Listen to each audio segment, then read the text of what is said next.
Salut à tous les amis, j'espère que vous allez bien. On se retrouve aujourd'hui pour une nouvelle vidéo.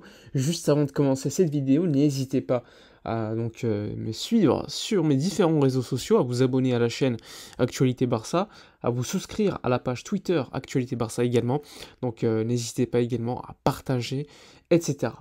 Bon, on va y aller. Il y a beaucoup d'infos. On va revenir sur Lamine Yamal, qui aujourd'hui fête ses 17 ans.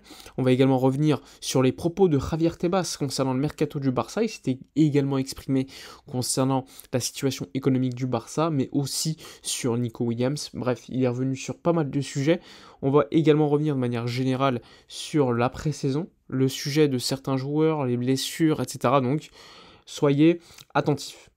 Allons-y, on débute. Alors, aujourd'hui, Lamine Yamal fête ses 17 ans. Demain, finale de l'Euro pour lui.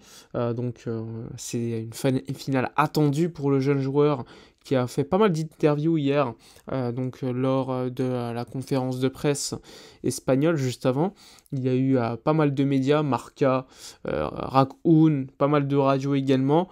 Pas mal de questions. Il a également exprimé le fait qu'il voulait jouer la finale de l'Euro, la gagner et espérer que Messi le fasse de même avec l'Argentine pour pouvoir jouer contre lui lors de la finalissima. Quelque chose d'assez symbolique. Ça me rappelle un petit peu quand on espérait tous qu'il y ait Barça-Ajax en 2018-2019 en finale de Ligue des Champions. Finalement, les deux équipes n'étaient pas passées. Il s'est également exprimé sur le fait qu'il souhaitait absolument que Ansu Fati reste, parce qu'il considère que c'est son ami, qu'ils se connaissent depuis longtemps, que c'est un patient, etc. Il est revenu également sur le sujet du numéro, quand on lui a demandé quel numéro il voulait jouer à Barcelone. Il a dit que peu importe, pourquoi pas le 17, qui a été libéré par Marcos Alonso. Donc là aussi, il faudra suivre ce sujet, parce que le Barça, certains directeurs estiment qu'il faudrait lui donner le 10, question de marketing, de vente de maillots, mais de l'autre côté, le 10 appartient déjà à un joueur en dessous Fati, donc il ne faudrait pas non plus créer des problèmes dans le vestiaire. En tout cas, Lamine Yamal a dit qu'il respecterait et jouerait avec n'importe quel maillot. Il s'est également exprimé sur le sujet d'Hansi Flick en disant qu'Hansi Flick lui avait dit avant le match contre la France qu'il allait marquer, qu'ils sont en contact constant, qui lui dit avant chaque match ce qu'il attend de lui, etc. Donc ce qui plaisait et beaucoup à Lamine Yamal, c'est qu'il y a un contact avec son coach, donc ça, c'est un autre élément assez intéressant. Voilà pour rapidement ce qu'a dit Lamine Yamal. On va passer maintenant aux propos de Javier Tebas, qui est quand même le directeur de la Liga, et évidemment, c'est toujours des déclarations scrutées par les fans, et surtout par tout le monde. Alors, on lui a posé la question sur le sujet Nico Williams. Il a exprimé le fait que le Barça, aujourd'hui, était en pleine capacité de pouvoir signer un joueur de la hauteur de Nico Williams, dans le cas où il revenait à la règle du 1 pour 1, et il précisait que cette règle du 1 pour 1, le Barça était très proche de pouvoir l'atteindre. En exprimant cela, il exprime également que si le Barça est proche de cette règle, c'est parce qu'ils ont baissé leur masse salariale de 200 millions d'euros, et qu'ils ont restructuré un petit peu la masse salariale. De l'autre côté, il dit que, certes c'est très proche, mais pour l'instant il faut que une dernière opération, on va dire économique, soit réglée.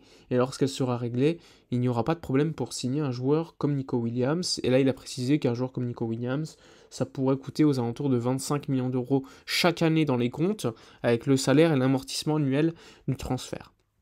Bon, c'est pas une surprise, mais le fait que Javier Tebas en parle de manière assez libre, comme ça, c'est toujours assez étonnant, sachant que l'Athletic Club de Bilbao, via son président, avait fait une déclaration, un communiqué de presse en disant que la fédération espagnole ne protégeait pas Nico Williams, puisque les journalistes posaient et mettaient une certaine pression à Nico Williams pour qu'il aille à Barcelone. Donc ça, c'était quand même assez fou. Donc il disait ça, et le lendemain, tu as Javier Tebas qui, encore une fois, exprime le fait que le Barça peut recruter Nico Williams. Donc c'est assez étonnant, c'est incroyable, surtout avant la finale d'un Euro. Mais bon, c'est comme ça l'Espagne, on a eu le cas avec Mbappé, où à chaque fois Javier Tebas s'exprimait sur le sujet.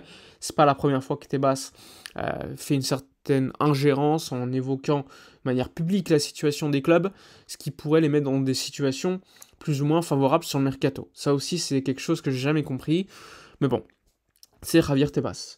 Tebas a également exprimé le fait que l'écart économique entre le Real et le Barça continue à baisser, donc l'écart qui était grand, eh bien, baisse chaque année, puisque comme vous le savez, le Barça souffrait économiquement parce qu'il y avait beaucoup de dettes, mais surtout parce qu'on avait perdu beaucoup d'argent lors du Covid. Bon, il y a eu les deals économiques qui ont permis au club chaque année de revenir petit à petit, et d'aujourd'hui d'entrer dans une certaine phase où le Barça est en constante progression économiquement, sans deal économique, et de l'autre côté, tu as le stade qui fera évidemment beaucoup de bien aux finances du club lorsqu'il sera une nouvelle fois ouvert. Alors, la date pour l'instant, c'est impossible de vous la communiquer parce qu'on ne l'a pas, mais on parle beaucoup du fin de l'année, pour une ouverture à 60% des tribunes. Mais pour l'instant, quand tu vois la construction peu à peu durant tous ces mois-là, moi, ça me paraît compliqué. Je vise beaucoup plus janvier-février que décembre, par exemple. Mais bon, on peut être toujours surpris et on ne maîtrise pas non plus la totalité des timings. Ensuite, autre sujet, eh bien, a été évoqué le fait que l'option numéro 2 de Nico Williams, dans le cas où le joueur basque ne pourrait pas signer à Barcelone, eh bien, ça serait Dani Olmo, le joueur de Leipzig, qui là aussi a une clause libératoire fixée à 60 millions d'euros jusqu'au 20 juillet. Bon, vous allez me dire option B. D'accord. C'est pas du tout les mêmes profils pourtant. Tu en as un qui est beaucoup plus à coller la ligne et l'autre un peu plus axial, qui va entre les lignes. Donc là aussi, c'est quand même assez bizarre que les médias catalans considèrent que l'option numéro 2 à un ailier, eh bien c'est un genre de numéro 10, faux numéro 9, bref, c'est quand même fou. Mais bon, on a l'habitude avec le FC Barcelone et tous les médias qu'il y a autour. Alors, hier, il y a eu la visite lors de certains entraînements de Jules Koundé, qui a pu faire la connaissance d'Hansi Flick. Koundé, juste après son élimination avec l'équipe de France, où il a fait un grand Euro, a donc rendu visite à Hansi Flick. Pourquoi ? Eh bien, tout simplement pour faire connaissance en personne avec le coach allemand, avant de partir en vacances, parce que lui aussi a bien besoin de repos quand même.